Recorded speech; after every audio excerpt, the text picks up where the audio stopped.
Hi, welcome to Scratching the Surface. I'm Jarrett Fuller, and this is my podcast about design criticism and practice.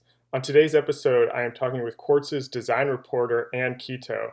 Ann is a designer and writer and graduate of SVA's design criticism program. And in this conversation, we talk about her journey into writing, how she thinks about writing about design for a general audience, and what it means to be a design reporter. Anne has this really unique job, and it was fun to hear about how Quartz thinks about design writing and what she brings to that job with her background in both writing and design. And, the thing that I really love most about the way she thinks about her job, and we end up talking about this quite a bit, is this responsibility that she feels to answer the question, so what? It's easy to write about redesigns and logos and layouts and colors, but for Anne, she has to answer that question for her audience. So what? Why should they care? Why is this important? Why does this matter? I love that Anne is writing about these things for a general audience and that Quartz has given her a platform like this. And so let's get right into it. Here's my conversation with Ann Quito.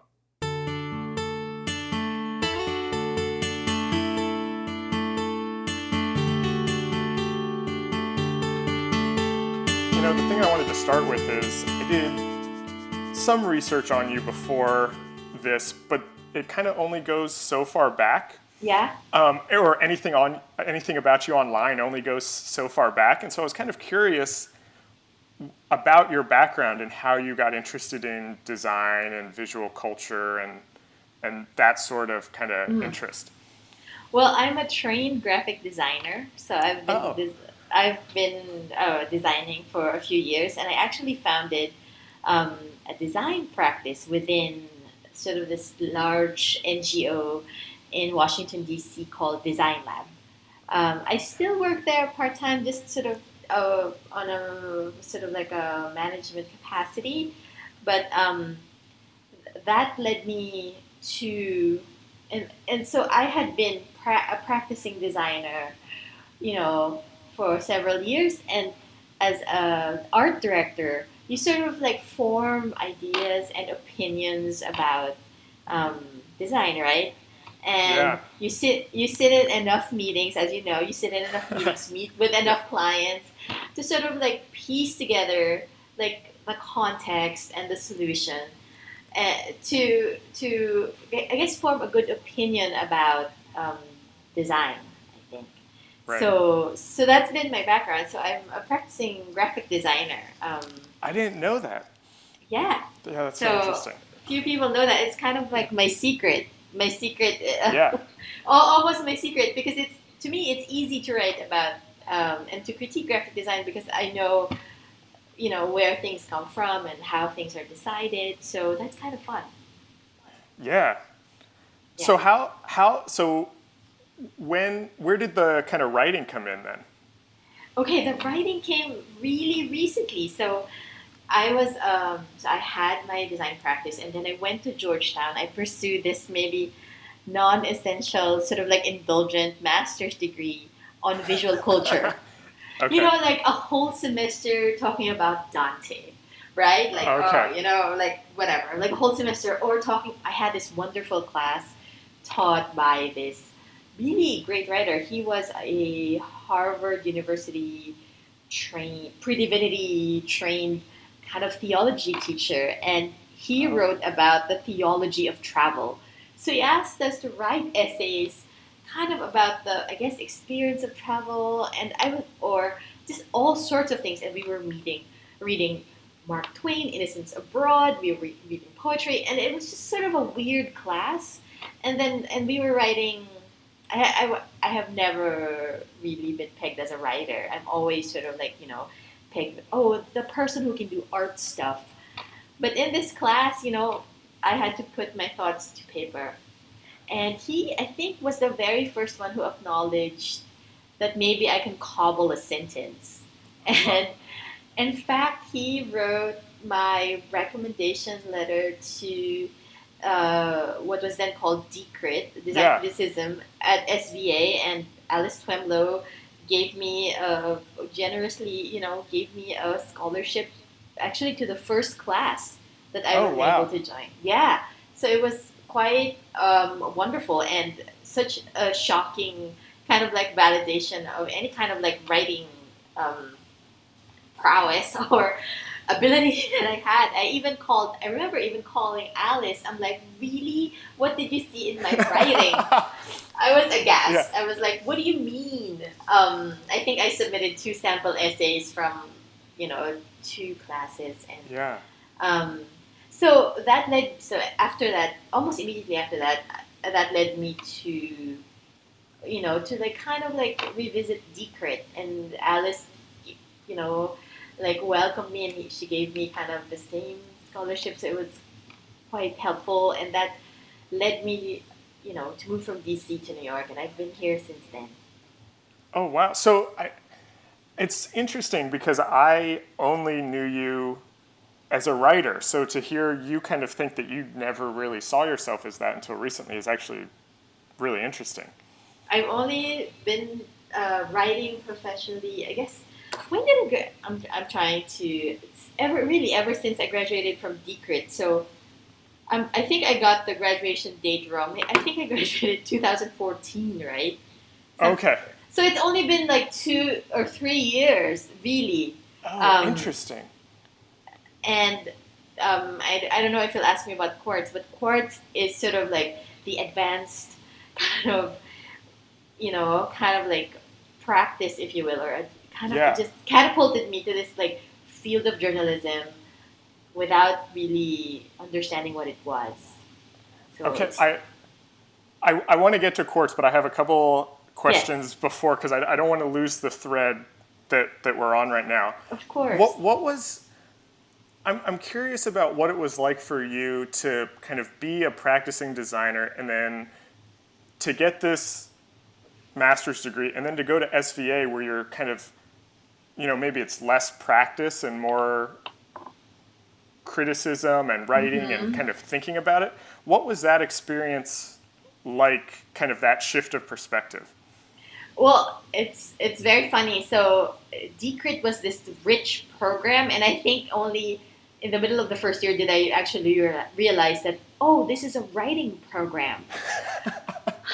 I thought we were just going to read some things and talk about some things, but it was they really, you know, asked Right. us to like hone the craft of writing. Um, it was I thought I think I just jumped in, and to be honest, shocked that like I even got any positive feedback on any sentence that I Oh, wrote. yeah. It's quite like it's it was shocking, and I would I even probed the teachers who gave me A's. Um, I said I'm so sorry. This is not a jerky question, but like what is good about this? And I just want to know. And no, it was quite shocking. Um, Wow.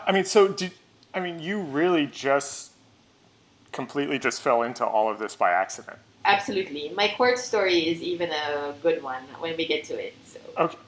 So, well, I guess we're there next. I was curious, so you graduate in 2014. What were you thinking?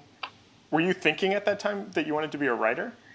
um, well, so I did this like heady thesis project on investigating the nation branding of Yeah. the world's newest country, South Sudan. So I traveled there, and it was, I guess, very journalistic in some ways. I didn't really have background, but I thought, oh, maybe I can like think about doing a book. I was thinking, oh, there's no compendium on all national symbols, and why isn't there? I thought that would be a great side Yeah. project, like to give to the world. And I thought, oh, okay, my mind is set there.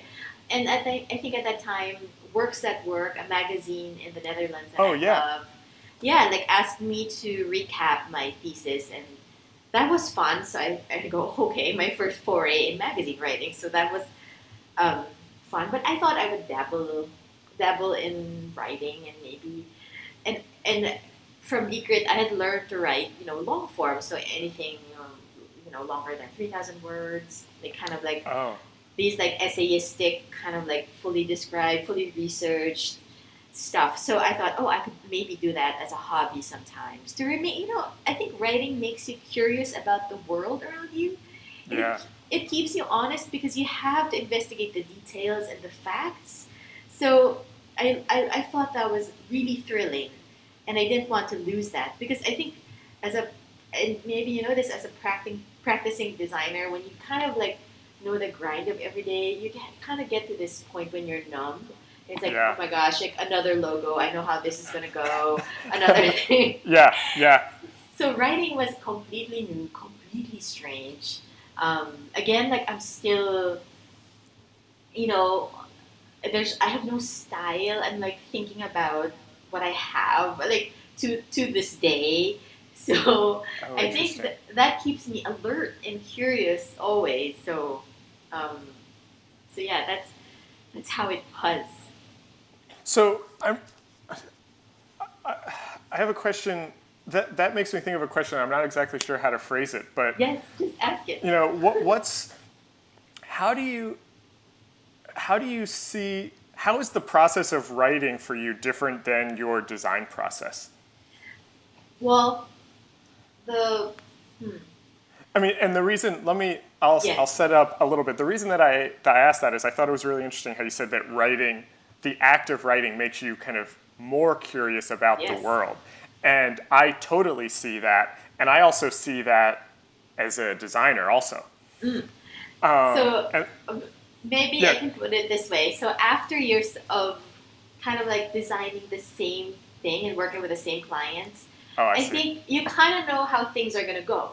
Like Hmm. very few things change, Yeah, um, and usually you come to a project with full expertise, kind of like still with I humility, see. but like with confidence that you're going to deliver something Yeah, like good and like that everyone likes and whatever.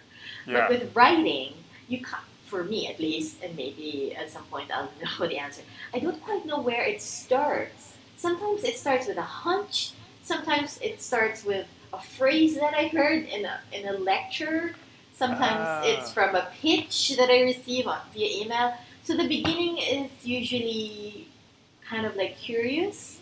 right. Um, and then um, and because I have no, I guess I never went to journalism school. I kind of like have no set templates for writing. Sometimes I write in the first person, which I kind of loathe because I only do it when it's kind of like a really juicy first person story. Right, But right. like I have kind of like no template, so I don't know the beginning.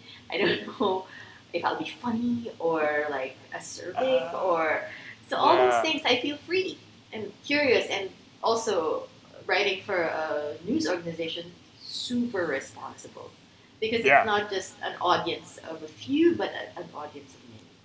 So all those things. That's so interesting. That also like sets up a bunch of the next questions I had. So let's talk about Quartz. Okay, Um, how did that happen? okay. Quartz happened over um, a weird kind of like not a weird but a kind email I got over I think the Christmas holiday 2 years ago from the president of Quartz, Kevin Delaney, and he just wrote to me directly. He said, "We have an opening for a design reporter. I don't know if you'll be interested." And I was like, um, I don't know what. Like I had known of Quartz because they had presented at Decrit, but like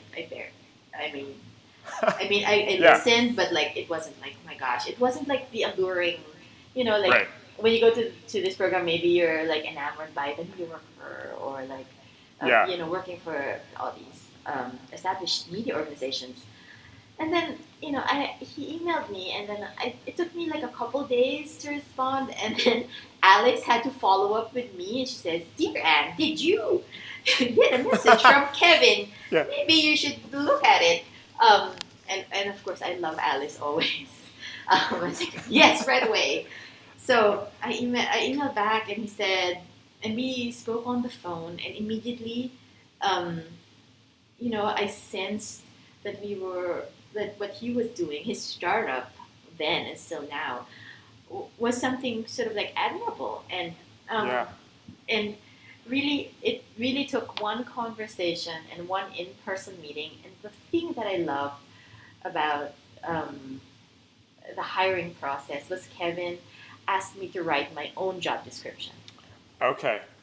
So he asked me to paint a picture of what covering design and architecture for Quartz would be like. He asked me, he says, draw up a one pager, describe your role, and describe what stories you will take on and what stories you won't take on. Oh, wow. And that really sort of like, and he says, I'm sorry to give you some homework tonight, but it's clarifying for both of us.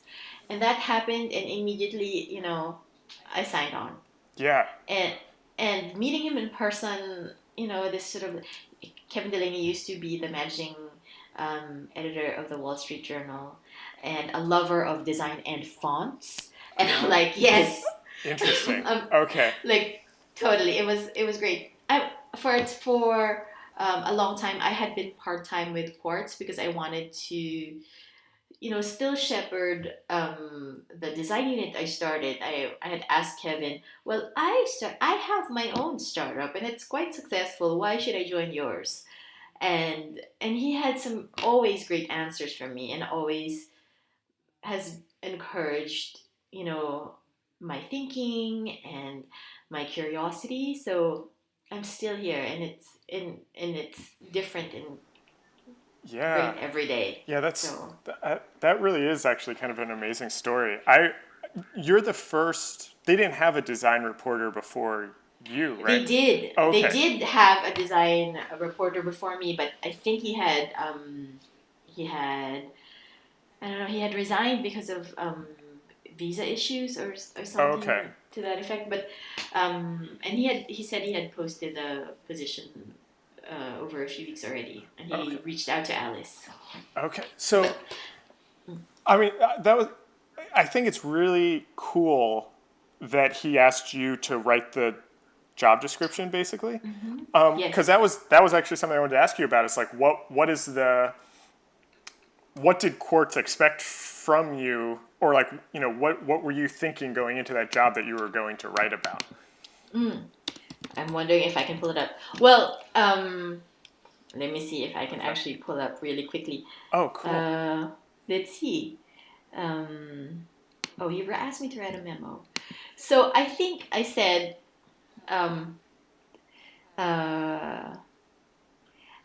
do you want me to read a few? I don't even know what good lines. If you want to, go for it.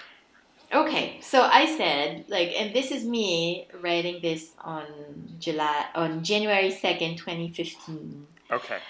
So I said design coverage at Quartz. I said it should be expansive and inclusive, attuned to the visual culture, not limited to traditional creative capitals.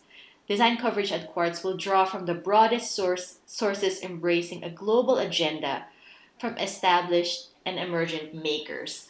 I think I wrote that because I had noticed that design writing, at least here in the States, was always sort of like covering the same heroes and the same protagonists, the same architects, and the same sort of like cities. Yeah. The cities that Monocle had already identified for us. Yes. And I think my experience in South Sudan, where I saw that really design and graphic design was everywhere, from the signage at the border, from making a map for a new country, from the customs landing forms. Right. Design was everywhere, but never asked, never brought up. I thought that was so necessary, especially for the Atlantic's global business news site. Right. So I aspired to do that, and I said. I also said that I think I also, whenever we would pitch a story, you know how there are many great sort of like renderings or design prototypes? Yeah. I said that I won't do stories where we can't answer the question, so what?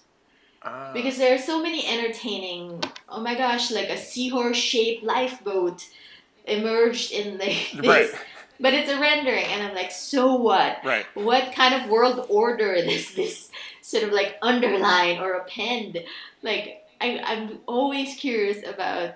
I think we should, or I aspire to write stories of consequence. Like, Yeah. even if they're entertaining, maybe ultimately they connect to something that sort of like maybe nourishes our intellect or our sensibility or our curiosity, anything to answer the so what and Yeah. then what. Yeah. So I love that. I mean, that's I love that so much because one of my frustrations with kind of design writing, or what often is perceived as design writing, is it's like the logo review, and it's yes, and it's just like it talks about the fonts and the kerning, yes, but not any. yes, It's like I love how that's so what it's like. Why does this matter? Why should anyone else care other than other designers? right, And so I like. There's so many parts of that description that you read that I like because it is much more expansive and it looks at design in the widest sense. And I think that's a lot of where I'm coming from with these interviews, is trying to figure out like how can we talk about design where it's relevant to not just other designers. And that's what totally. and that's why I like, why I want to talk to you about Quartz is because I was really curious about how you think about audience and writing for people that probably aren't design and maybe don't know anything about the subject that you're writing about. Totally. Well, I have to tell you, before I answer that, there's a funny practice here at Quartz, which is great practice for any writer. So every few weekends, we take turns as being the only weekend writer. That means anything in the world of consequence, not necessarily design, architecture, in fact, not ever, that happens that day, you have to write about.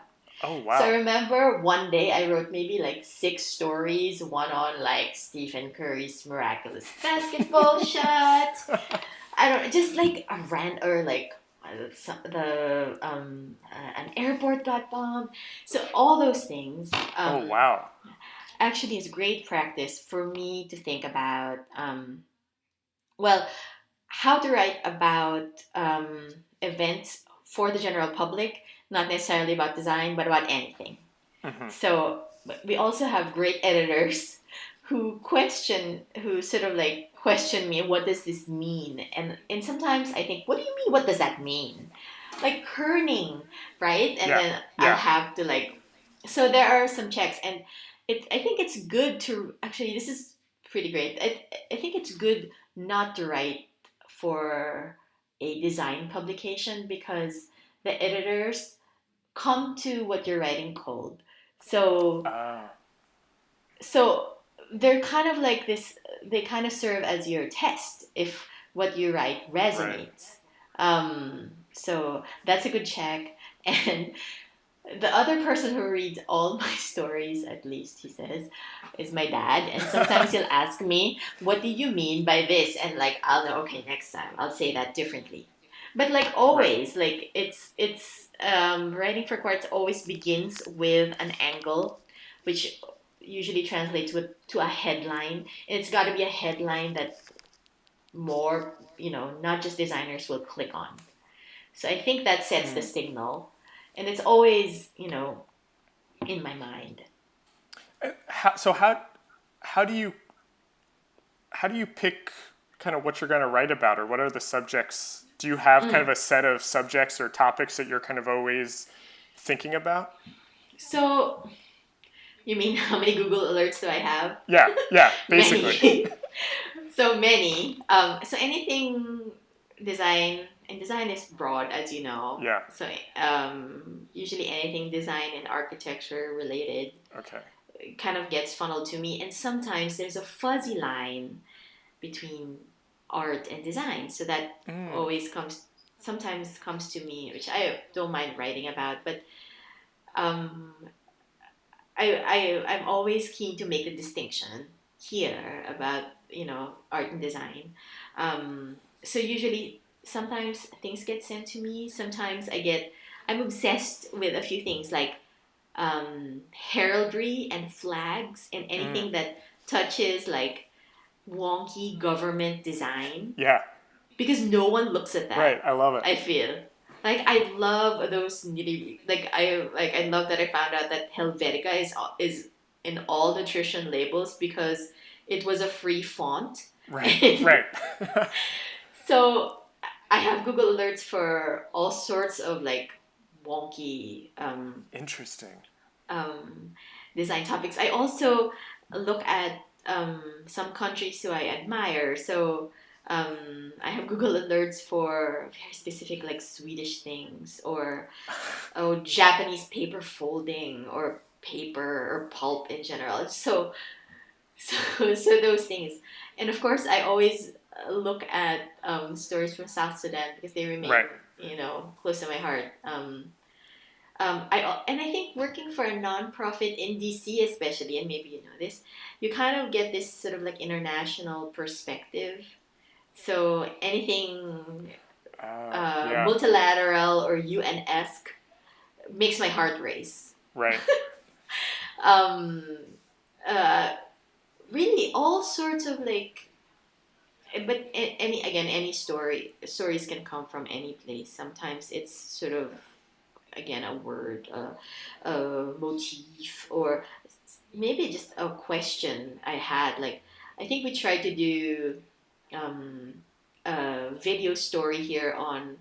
I think at one time the video team here asked me to come up with 10 things I hate, and I go why? It's like 10 design things you hate, and I go why? And they said because it's funny when you rant. So maybe we can just do a series called Anne Rants, and I go like Anne Rand. I love it.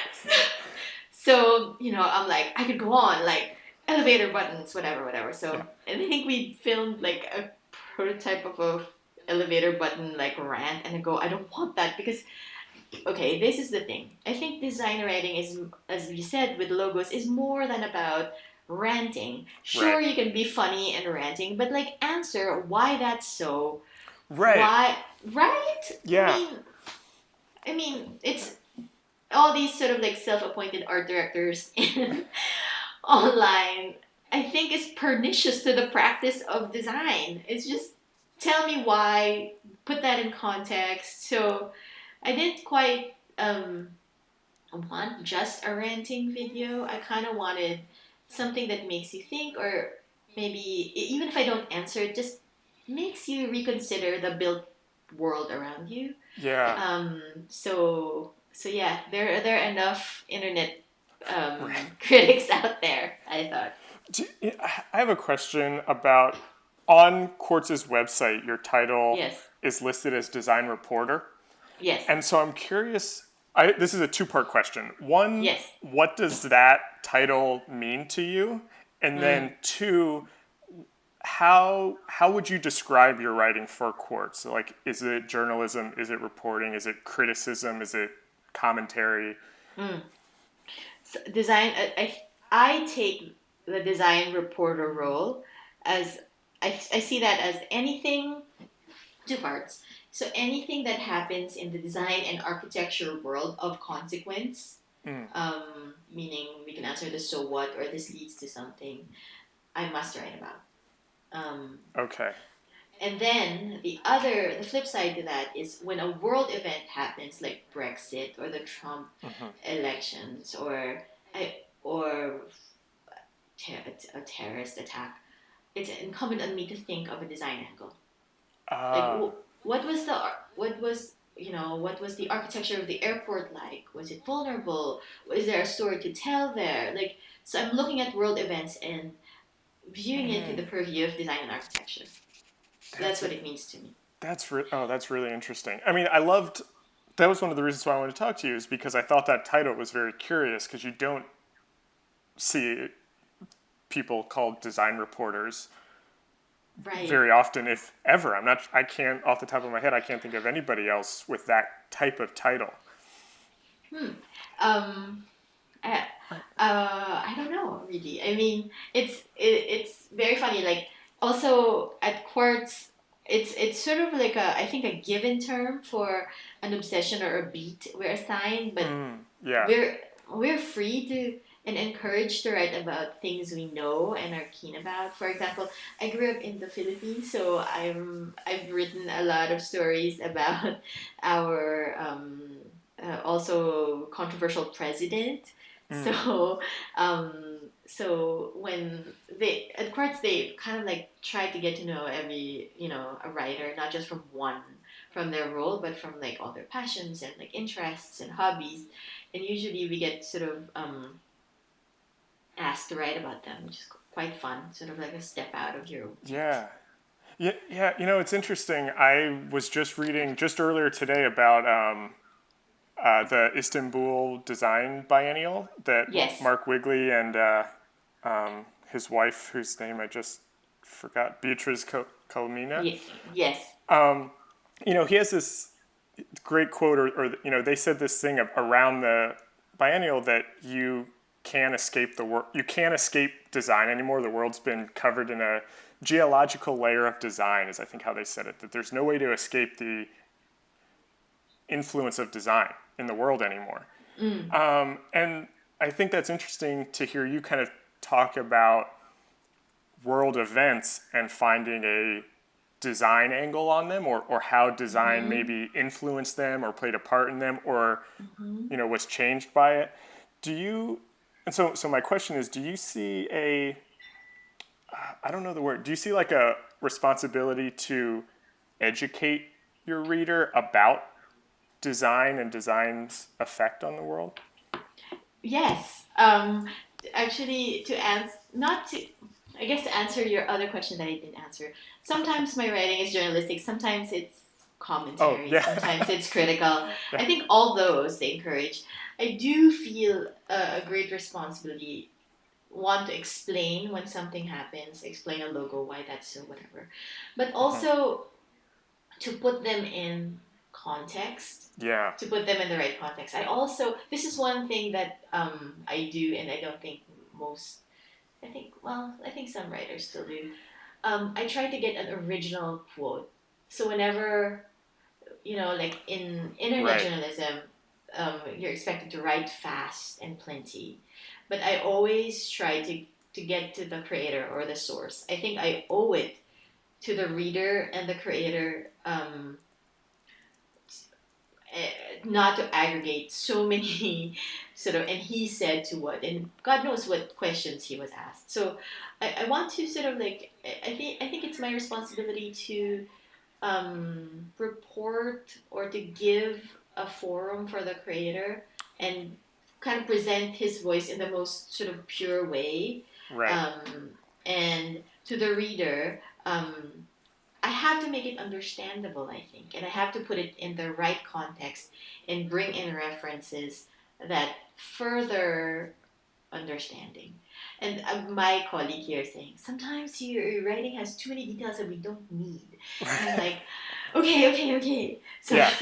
so sometimes it's that, but it's really to that goal of kind of, kind of like when you're meeting a friend, you're like, oh, look at this table. This is designed by who? And he also designed this. But Right. yesterday in another life he was this. So it's kind of like just to give all the context. But I guess sometimes I fail, Yeah. give too much.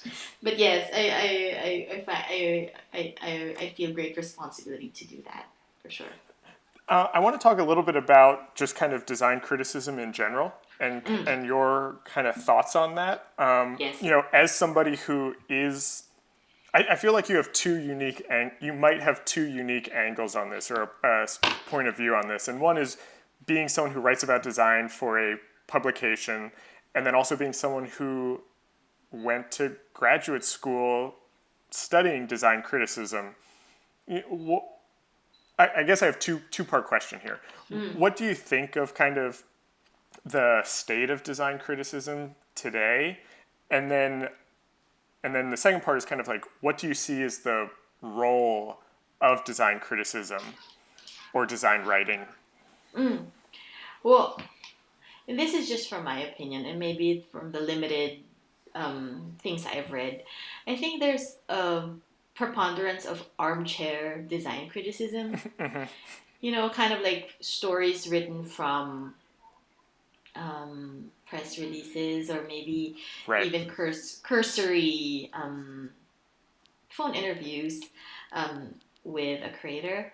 When you were asking that question, my eyes actually landed on a part of this Quartz job description that I wrote. Oh. Um, and I said, design coverage at Quartz will be first person. As much as possible, reporting will be done on the ground. Critical design coverage will not be from the balcony, but from the mosh pit. Ooh, I love that. So, so I love the mosh pit Yeah. purview. Yeah. So one of the courses at SVA was really a reporting course with Steve Heller, where you may have heard about this. It's called the No Google Design or Design Research course, where we were not allowed for a full semester, not allowed to access any databases or Google uh, but we have to literally take the subway, go to the source, and ask about things. Oh, wow. And that mosh pit mentality, I think, adds color to writing, adds humility, and adds sort of like historical, political nuance to writing. That's what I aspire for. Like, kind of like reporting from the mosh pit. Now, Yeah. sometimes reporting from the mosh pit can also be overwhelming because there's no critical distance, and sort of like everything comes at you as full kind of like sensory experience. Right. So it's kind of like a balance of that, I think, that maybe I strive for. I mean, that actually kind of sets up a little bit of what my next question was. I just have a couple more questions to Mm, wrap it up. But my of next question course. was, what type of design writing, and you kind of answered this already, but what kind of design writing interests you or would you like to see more of in the world? Mm. I would love design writing from first of all, from places we have never heard about. Mm, And that's a great I answer. like I do, and it doesn't need to be foreign terrain. It could just be the Department of Education. Like, I don't Yeah. know. It could just be really like from places and desks, and like aside. There are so many designers we don't know about, and Hmm. some of them are secretaries really designing forms that eventually get multiplied a million times and becomes custom landing forms. But like, I would love to hear about those people, and I would love to hear um, their stories and their thinking. This is a question that I've started kind of asking all of my guests Yes, is yes. what are the subjects that you think designers should be talking about kind of critically right now? Right now, especially at this time, I think designers should think deeply on their role in American political life. Yeah. Maybe. And Yeah. I wrote this thing about I voted here in New York, and the UX experience was terrible. And I was Ah, like, where are all the great American UX designers? This is a terrible scenario. So in the past, graphic designers, we come to associate with what? The ballot and, I don't know, voting posters or the buttons. But there's so much to be done. right. And not just in elections, but in this whole in political life, which is essentially, you know, affects most of us. And I think designers are often absolved from the consequences of what we create, because Right. usually, we design kind of a bad sign, and we're never blamed if Right. somebody falls off a cliff, right? Or we're Right. never we design a bad form, and we're so far removed from the people blamed for them. And I think there's a lot of like um, kind of ethical, Hmm. I guess, like things that maybe designers and design writers could surface or encourage or poke at, maybe. But I think designers should be involved in should think about Yeah. their craft as a political act. Yeah. Oh, yeah. I'm 100% on board with that. My last question is I'm curious how, like, you now being a design reporter has changed you as a designer. Has that changed how you think about design, about the design work that you do? Totally. Yes. I think my thinking now is even more associative, or maybe it's annoying to our clients, because sometimes they'll ask for a certain thing and then I'll bring up, oh, did you know that?